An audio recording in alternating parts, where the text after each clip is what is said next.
You're not very talkative, are you? We very rarely are. Perhaps a natural reaction, a consequence to being what we are. Being here, but at the same time, somewhere else. Sometime else. A feeling of deja vu. In addition, I also hate talking while I drive. Yeah, look, I don't want to be rude or nothing, but I've got to ask. Is it that you can see the future? Like visions or something? I swear I've spent over half my life here and I'm still trying to get how all the psychic stuff even works. Can't wrap my head around it, you know. Waylon's webbed hands spin the steering wheel of his flight car with an almost unearthly smooth efficiency that Jonny couldn't help but appreciate. He let her words hang between them for the moment as he banked into a turn under the arch of the high bridge that connected the twin spires of one of Arcadia's tallest buildings. They called it Haven, an arcology for some of the district's remaining privileged holdouts, a last bastion against what this place had become. She watched his expressionless face as the light from the skyscrapers they passed between briefly illuminated the cabin of the vehicle. Well, you're full of surprises, aren't you? Going off-road usually gets someone shot down, especially round here. Rich bloods don't like us coming too close to their little clubhouse without business. You, showing off then? Not showing off. A shortcut. I wish for this exchange to be conducted as quickly as possible. No offense. In explanation, Waylon reached up to tap a finger to a badge she hadn't noticed, pinned to a plastic visor above his windshield, next to the slot his holoscreen might slide down from, had he need for it. You're badged. Nick might have mentioned that. A necessity. My vocation often means that I must access places in Arcadia not generally accessible. If it is any comfort, my association with the authority is nearly as mercenary as your business with Mr. Ballard. Some short fucking relief that is. Also, you didn't answer my question. It was my hope that you had forgotten. Very well. It is not that I can see the future. It is rather that I might look to the past. Specifically the past of things, objects, places. They are less visions than they are echoes that I must process. Trauma is an exceptionally difficult obstacle, a hurdle that, in my line of work, is all too common. If uncomfortable, you will understand soon. Well, you're not wrong about that. Holocom's showing we've just about reached our stop. Gonna want to pick a landing somewhere over by that cluster of buildings. See him coming up on your left? Let's stay clear of the canal, yeah? Too out in the open to land on the causeway. The investigator nodded in response to her directions as the grav engine reversed its thrusters, beginning their descent to touch down on the roof of a building only half a block shy from the compromised safe house Nick's contact had been holed up in. Alright, we don't know a lot about what happened. Nick's got some hands on some reports logged in by the authority who got called in to play cleanup. 2 dead bodyguards and our man. Reports say the muscle was done dirty, while the mark himself was put out cleanly. Professionally, for whatever that means. It's the kind of piss-poor detail you can expect from someone who's not actually going to follow up on a call. Fortunately, that means the authority isn't likely to be back. I'm going to be straight with you. I usually like to do a bit more legwork than this, when I know someone with skills spread someone's brains out for him. We haven't got time for it. Understood. I will require uninterrupted access to the crime scene. That's why Nick got you the best in the business, detective. Best let me go first. If a pro was on this hit, then they might have left some surprises behind in case of a follow-up. I'll let you know when the coast is clear. You just do your best not to get too lonely up here while I'm gone. She gave Waylon a wink before turning to hop from the ledge of the 2-story building they'd landed on, her long coat billowing up around her as she touched down upon the graded causeway that followed the length of the canal. Barely missing a step, Jonny started forward, minding to stay to the cover of walls and other visual obstacles as she bridged the remaining distance to the safe house. Police holotapes sectioned off the front door of the building from general access, though she noted the windows were left unguarded. Without missing a beat, she lobbed a palm-sized metal ball through a broken window pane before dropping down, her back against the wall under the window's ledge. An electropump was an expensive way of making sure that you weren't walking into any unfortunate surprises. Jonny liked blowing such an expensive little trinket nearly as much as she enjoyed the permeating charge of dissipating static electricity, or the stink of burnt wires and smouldering plastic it left behind. She liked walking into a room rigged with explosives or full of shadowy hitmen even less. Truth be told, she had no idea how these things even worked, and she didn't need to. Understanding the science of it was hardly necessary, as the discharge was already transmitting a detailed map of every surface inside the dark building to her holocom. Pulling said device from her jacket, the soft glow of the projected image illuminated her relieved face as she noted no immediate alerts. Waylon, pump's coming up clean. You're clear to come on down. Jonny was already clearing the remaining glass from the window by the time the detective had joined her. A wry smirk flashed across her face as she bade Waylon to climb through the window and take the lead. She would, of course, be one step behind him. Whew, alright, let me get the lights then. Fuck me, that's a lot of blood. The report said the killing shot looked professional, but there's nothing professional about any of this from what I see. You're not wrong.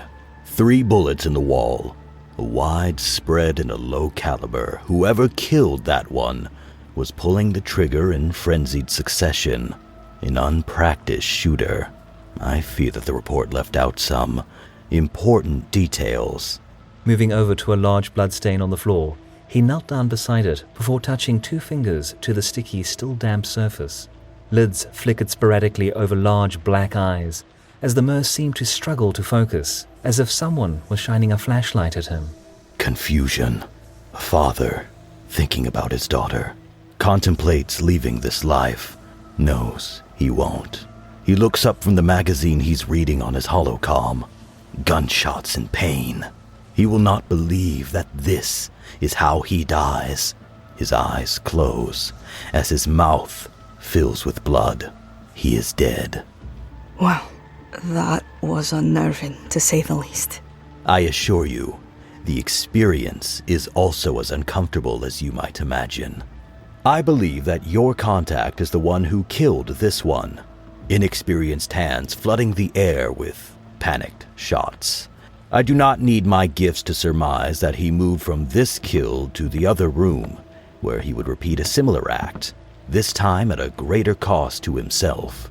He meets his other bodyguard here, but this one would be ready. 2 bullets in the wall over there. Your man would take gunfire in return this time.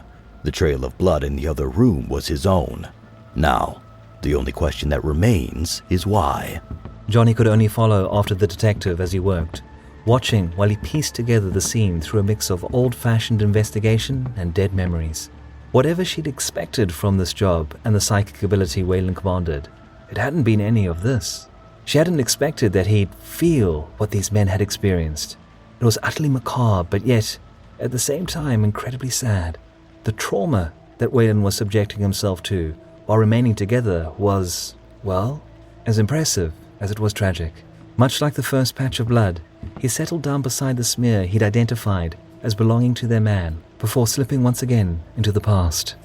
Hands slick and dripping like water, but it's not water. Blood. Trying to stand, but he slips again and again. Panic. He's scrambling, can't regain his footing, so he crawls. Hysterical. Begs wordlessly for his mother, but She passed from this world 8 years ago. Coughs up more crimson. Note, the blood is his. Shot through the chest 2 times. He's dying. His hands drag down the door as strength fails. A shot rings out. He dies. I'll need more time. This is not an exact science. One thing I do know is that the panic was influenced. Someone was controlling his instincts, forcing his will. I'll be over here if you need me. You just take whatever time you need. That couldn't have been easy. His only response was a slight nod before entering into a trance once more, muttering to himself while he sifted through scattered moments. All she could do now was wait, unable to do anything more than watch the man suffer through his ordeal. What she did know for certain was that this had to be the answer as to why she hadn't ever met any psychic who was tuned the way Waylon was. Shit, looks like we've got a caller. I'll take care of it. He knows. Realization as he pulls the trigger on his bodyguard. The operation compromised. Of course it would be, he thinks. Estella Morgan, too valuable. They'd never let her go without a fight. Frustrated, these delays had cost him his life. She's coming. I know you. Get down. Now! The knocking is a sensory illusion. The hail of bullets had barely stopped before the assassin had leapt through the open window, a graceful headfirst dive that shifted into a roll as she tossed her empty submachine gun away mid-flight. In a near instantaneous flash, the figure sprung up, a katana seeming to leap into her control as she spun into a slash meant to take Waylon's life. A vicious and deadly dance, one that would have no doubt been successful if not for a collision with Johnny's cyber arm. The merc putting herself between the life and the life taker. With a roar, Johnny pushed back on the assassin, her sword grinding and scraping along the surface of the armored Cyberlimb, forcing the attacker to give ground. It seemed there was some joy to this for the assassin. Johnny could see it in her eyes as she extended her free hand to unleash a telekinetic push that flung Waylon across the room and into a wall. With one final shove, Johnny sent the attacker sliding backwards. Much to her surprise, the killer didn't immediately retaliate, but rather slid her hearth mask down to reveal a rakish smile as she regarded her opponent. That was pretty fast. I like it. Let me guess. Adrenal pump? Actually, don't answer. I can see it in you. The twitch. You're Johnny, aren't you? What's it to you? Look, are we gonna stand around tongue-wagging? How are we gonna do this? Why not indulge both? The night's so very young. Dangerous talk, that. But unlike you, I've got places to be. Raising her pistols without any more ceremony, the smooth discharge of the mag rounds leapt out from their barrel, only to be impossibly deflected mid-air by the assassin as she lunged towards the ground and into a low stance, free hand trailing above her to telekinetically redirect the bullets to punch large holes through the ceiling above. It was now Johnny's turn to curiously analyze her opponent, eyes squinting and guns trained and ready on trigger. Taking a moment to slide her half mask back in place, the intruder readied herself to spring into action for what would be a killing assault. She envisioned the tip of her curved blade moving up past Johnny's less than complete defenses. She could almost feel it, the merc's warm blood running over the pommel of her blade as it slid through flesh and past bone. The image was so complete and certain in that split second that it was nearly reality, except that it wasn't. Instead, a wave of emotion pounded through her mind, washed over her thoughts and stripped bare her will. Unspeakable, unbelievable, maddening anguish tore into her psyche, forcing her to lose control of her body as she was tossed down to roll across the ground, thrashing uncontrollably before colliding against the door to the building. The assassin could feel the delayed sights of those Moray pistols on her as she fought desperately for control. She was sure, past the pain of the mental assault she was enduring, that the only reason she was alive was because Johnny had no idea what she was seeing. It was that damned fishman, she cursed, screaming internally while she beat her palms raw against the floor. Finally, by force of will, she clumsily sprung to her feet to throw herself through the door. With shots sounding out behind her, she stumbled onto the causeway before splashing down into the murky canal. Jonny was only a moment behind her, but it was a moment too late. From the doorway of the building, Waylon held himself up, blood trickling down from a nasty head wound he'd taken in his collision with the room's wall. Jonny was already removing her long coat and getting ready to jump into the canal after her foe. It's no use. I'm afraid we're not going to find her in there. Bullshit! I was only a step behind her. She couldn't have made it far. Not with whatever you did to her. Just let me get off this boat! It is not that I doubt your resolve. It is that your mind has clearly not been conditioned to resist psychic intrusion. You're chasing a ghost.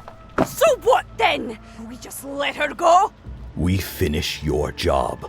I know now who Mr. Ballard is looking for. The Utopian Society is looking to extract Estella Morgan, or more specifically, her only living clone. Miss Morgan's clone is, of course, the heir to Intercal's fortune, if you were unaware. You're sure? Looks like there's a hell of a lot more than I thought riding on whatever all this is. To keep a talent like that on call, to deal with a follow-up that may never have come, we're going to need to move fast on this. Correction. You're going to need to move fast. My part of this deal, as you mercenaries might say, is done. Now, the information I was promised. Fair. Take it. You've more than earned it. For what it's worth, I hope you make right whatever it is that's eating you. I hope you find that girl.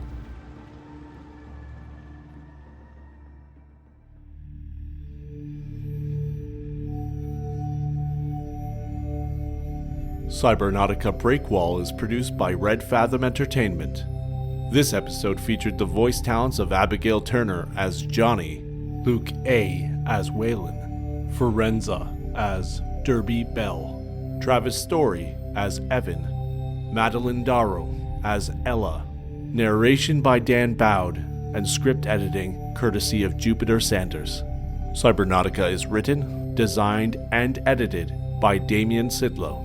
Our show is 100% fan-supported, no sponsors or ads, so if you like what you've heard here, please consider stopping by cybernauticapod.com to find out how you can back the show, as well as the cool stuff that you can get for getting behind us. A special thank you to Girl in Space's Sarah Ray Werner and her Podcast Now Masterclass for helping light the fire that turned into this story. Thank you for joining us this episode, and welcome to Neo Atlantis.